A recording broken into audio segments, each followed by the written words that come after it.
બજેટમાં ઘણા બધા પ્રશ્નો લખેલા હતા, પણ આજના બજેટના અનુસંધાને આમ પબ્લિકની, ઉદ્યોગકારોની અને ખેડૂતોની અને મધ્યમ વર્ગના લોકોની જે આશા અને અપેક્ષા હતી એની અંદર મને એવું સ્પષ્ટ લાગે છે કે નહીં નફો નહીં નુકસાનના ધોરણેનું આજનું બજેટ કહી શકાય.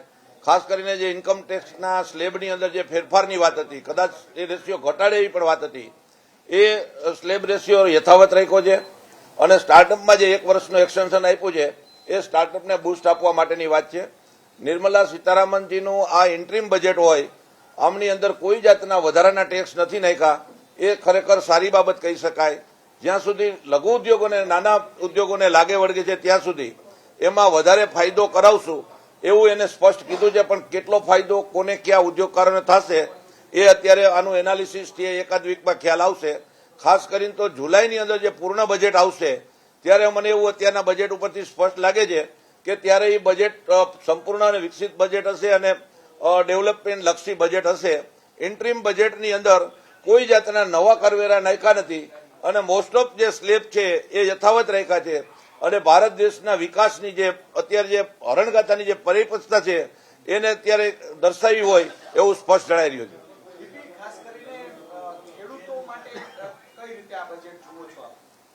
અત્યારની જે આ બજેટની પોઝિશનમાં ખેડૂતોને જે માની લો કે એને ગ્રામ્યના વિકાસલક્ષી ફંડિંગની એલોટમેન્ટની જે વાત કરી, પણ કેટલા રૂપિયા ફંડ એલોકેશન થશે અને ખેડૂતને માની લો કે એમએસપી કે જે કંઈ ફાયદો થશે એ અત્યારે કોઈ સ્પષ્ટીકરણ નથી.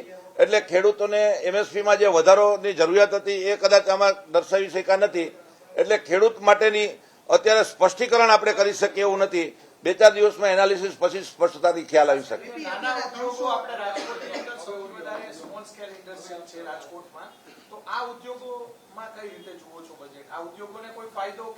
લઘુ ઉદ્યોગોને ખરેખર દરેક બજેટની અંદર ફાયદો કરેલો જ છે. આમાં નિર્મલા સીતારામનજીએ સ્પષ્ટ એવું કીધું છે કે આ લઘુ ઉદ્યોગોને ફાયદો કરાવીશું, પણ ક્યાં ને કેટલો ફાયદો કરાવશે એ આ ઇન્ટ્રીમ બજેટ હોવાથી એની કોઈ સ્પષ્ટતા નથી. મને એવી ચોક્કસ આશા અને અપેક્ષા છે કે સરકાર જે રીતે લઘુ ઉદ્યોગોને બૂસ્ટ આપી રહી છે તો એમાં ઘણા બધા અંશે એમાં ફાયદો થાય એવું આપણે આશા અને અપેક્ષા રાખી રહ્યા છીએ. સ્પષ્ટપણે સોલારના પ્રોજેક્ટને ધ્યાનમાં રાખી અને એને ધ્યાનમાં જે 300 યુનિટનું રાખ્યું છે એટલે આવનારા દિવસોમાં વીજળી ઉત્પન્ન કરી અને 300 યુનિટનો ફાયદો કરાવો અને એક સોલારને માધ્યમને બૂસ્ટ આપવા માટેના પ્રયત્નો છે.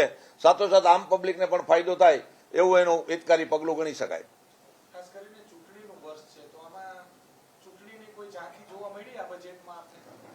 મારા મંતવ્ય પ્રમાણે આ બજેટની અંદર કોઈ જાતના નવા કરવેરા નાખ્યા નથી અને ઇન્ટ્રીમ બજેટ હોવાથી આની અંદર જે કંઈ આપણે જે ફાયદા જે આમ પબ્લિક ઈચ્છતી હતી અપેક્ષા રાખતી હતી, જેમ આઈટીના સ્લેબની વાત કરું કે બીજા ઘણા બધા પ્રશ્નો હતા, પણ એની અંદર કોઈ જાતનું ઇન્ટ્રીમ બજેટમાં જે કંઈ દેશનો વિકાસ છે એને પૂરતું ધ્યાન રાખી અને કોઈ નવું બેનિફિટ નથી આપ્યા.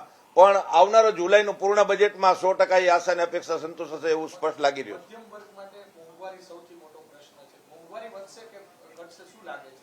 બજેટના એનાલિસિસ પરથી સ્પષ્ટ એવું લાગે છે કે મોંઘવારીમાં બહુ વધારો નહીં થાય, પણ સામે બહુ ઘટાડો થવાની શક્યતા લાગતી નથી.